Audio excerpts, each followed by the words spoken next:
We're here at the Morningstar Investment Conference in London, and today I'm joined by Henry Dixon from ManGLG, who's just held a session on UK equities in an inflationary context. Henry, thank you for being here. Could you start with summarising maybe the session you just held for the benefit of the viewers who aren't here today? Absolutely. I'd say there are 2 or 3 key points to take out of it. I certainly think history, and indeed last year, showed that when interest rates rise, I think valuation is incredibly important, and that played out, and I think that will continue to be a factor. I think the second element that we would want to measure on it is also the return of an interest rate. I think certainly resets the rules around capitalism and returns us to the very basic tenets of capitalism, that it's not okay to repeatedly lose vast swathes of money. And I think that can certainly change the competitive dynamics of a number of areas of the UK market. And then thirdly, I think we really do want to make the point and the distinction around inflationary recessions and deflationary recessions, because they have very, very different earnings outcomes in history. Right, so you mentioned valuations and you spoke about that at the session as well. Are you worried that there could be potential value traps in the UK markets? Yes, absolutely. I think we have to be so alert to value traps. It's the absolute thing that we try above all else to shield ourselves from.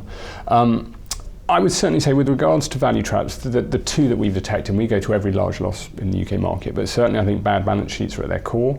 And I would definitely highlight some of the demises that we've seen in telecoms, for example. Some of the demise we've seen in real estate has been down to excessive leverage. But I do think as an active manager, I think you can certainly shield investors away from excessive leverage. I think that's a reasonably easy starting point.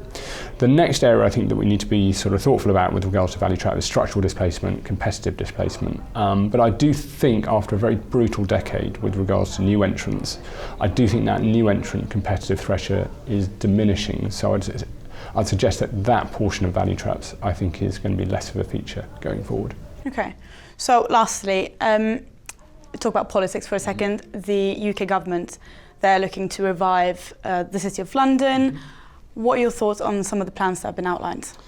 Well, it's still early days. The people I speak to who are, if you like, making representation to the government, and that's both sides, the opposition as well, absolutely confirm that they're in listen mode. I think some of the trends we're seeing with regards to the de-equitisation of the UK markets, that's listings moving to America, M&A trumping IPOs, I think is worrying, because I do think that equity markets provided an incredibly important avenue for capital, and I think COVID was a clear example of that. So I think it is all in our interest to have them functioning well, and they could be functioning better.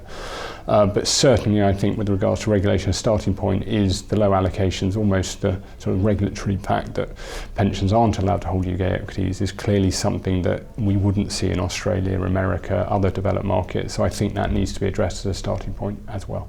Right, well, thank you very much for being here today. For Morningstar, I'm Sunniva Kolostyak.